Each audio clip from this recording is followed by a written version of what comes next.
El Gran Gatsby, de Francis Scott Fitzgerald. El joven Nick Carraway por fin consiguió una de las cosas que más deseaba en la vida, un lugar de valía entre sus semejantes, que le permitió mudar su residencia a una exclusivísima zona de Nueva York, en donde rodeado de aristócratas y poderosos hombres de negocios, se encontró con dos amigos, Tom Buchanan y su esposa Daisy, hermosa muchacha familiar suya. En aquel nuevo vecindario sobresalían las fabulosas fiestas que un rico millonario de nombre Jay Gatsby ofrecía en su residencia. Hombre simpático y atractivo, Nick no tardó en hacerse amigo de Gatsby. Mutuas invitaciones se sucedían y un día, cuando los dos camaradas departían en casa de Nick, recibieron la visita de su prima segunda Daisy Buchanan y su esposo. No tardó Nick Carraway en comprender que aquel desprevenido encuentro había sido ávidamente acariciado por su nuevo amigo. En verdad, Gatsby no conoció a Daisy allí en su casa, por primera vez. Años atrás, antes que la muchacha conociera a Tom Buchanan y se prendara de él, entre Gatsby y ella existió un tórrido romance que ninguno de los dos conseguía hasta el momento olvidar.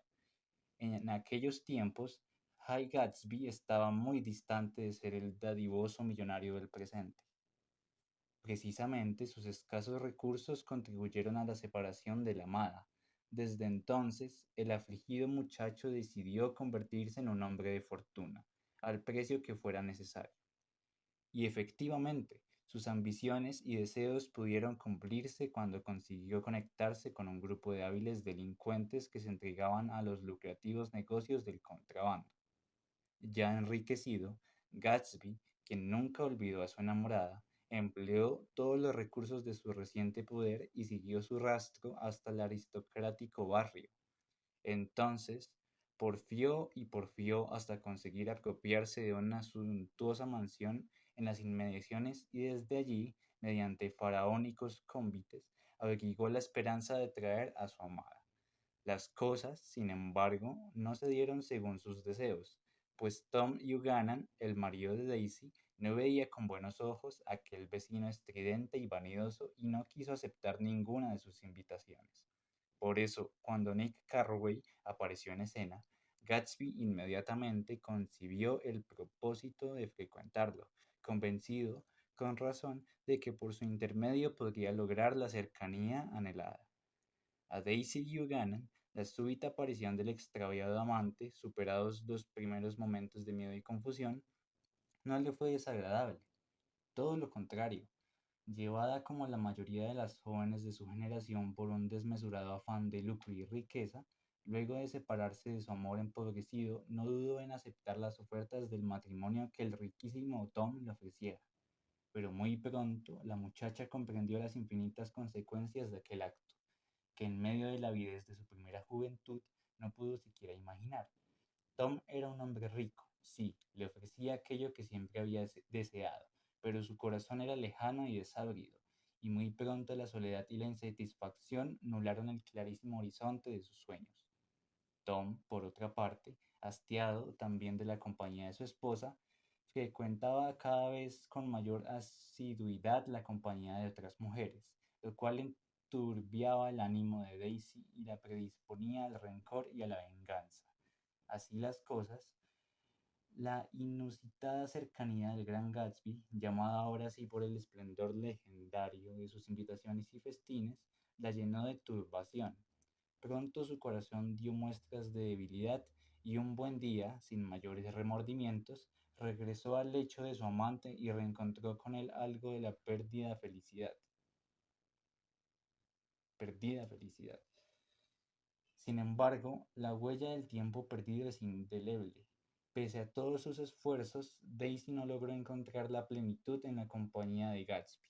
Por el contrario, sus relaciones eran frecuentes e interrumpidas por un amargo rictus de hastío y desesperanza. La mujer vacilaba entre las promesas del antiguo amor y las seguridades que, pese a todo, podía ofrecerle aún su marido. Y aunque todo en ella pesaba, comparaba, medía y relacionaba, su corazón no conseguía claridad alguna. Las huellas renovadas del antiguo amor perturbaban su sueño, y a pesar de querer olvidar su aventura como un desliz pasajero, Daisy frecuentaba la compañía de Gatsby, entregándose con él a su vacilante pasión. Así las cosas, un mal día mientras los dos amantes participaban en una excursión, su automóvil atropelló y dio muerte a una mujer que resultó ser la amante de Tom Buchanan. Hasta allí los acontecimientos rayaban en tragedia, pero cuando el desesperado marido de la oxisa llegó al sitio de los hechos, arrebatado por su vehemencia, dio muerte allí mismo al gran Gatsby y enseguida se suicidó.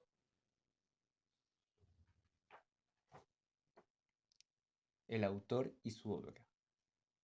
Francis Scott Fitzgerald, escritor estadounidense nacido en Minnesota en el año 1896 y muerto en 1940, nos entrega con El Gran Gatsby uno de los testimonios poéticos más ajustados y severos sobre el mundo de su generación.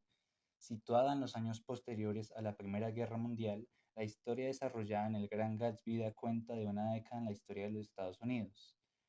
Es el tiempo de las fortunas rápidas, la veda del licor, el florecimiento de los gángsters, el desarrollo del jazz y subversión de los valores. El protagonista de la novela, publicada por primera vez en 1995, encarna un tipo de hombre que quiso encontrar a lo ilícito la satisfacción de sus necesidades. En él, como en su compañera de romance, la frívola y vacilante Daisy, se resumen la fragilidad de los valores ilusorios y la inutilidad de todo tipo de batallas. Sin embargo, Gatsby, a diferencia de su enamorada, alberga en su espíritu otro tipo de motivos y valoraciones que le infunden ese hálito de superioridad moral y de patético heroísmo. Por cierto, a pesar de sus truhanerías y desplantes, High Gatsby acaricia aún la posibilidad del amor y aunque un íntimo presentimiento le señala la inutilidad de sus esfuerzos, la tragedia que resolvió su vida lo encontró aún vital y esperanzado. Otro caso es el de sus compañeros de fáticas, que quizá incluyendo el mismo narrador han perdido los ánimos y la orientación en su inacabable lucha tras unas metas vanas y febriles. En la novela se manifiesta a las claras el pensamiento filosófico del escritor, quien quizá motivado por su dolorosa circunstancia vital, Fitzgerald padeció durante largo tiempo los dolores de la dipsomanía, concibe y manifiesta a través de sus obras una noción desolada y cruda de la realidad. Junto al Gran Gatsby, composiciones como Todos los jóvenes tristes y Suave es la noche, entre otras, le garantizan un marcado protagonismo en las letras contemporáneas de Norteamérica.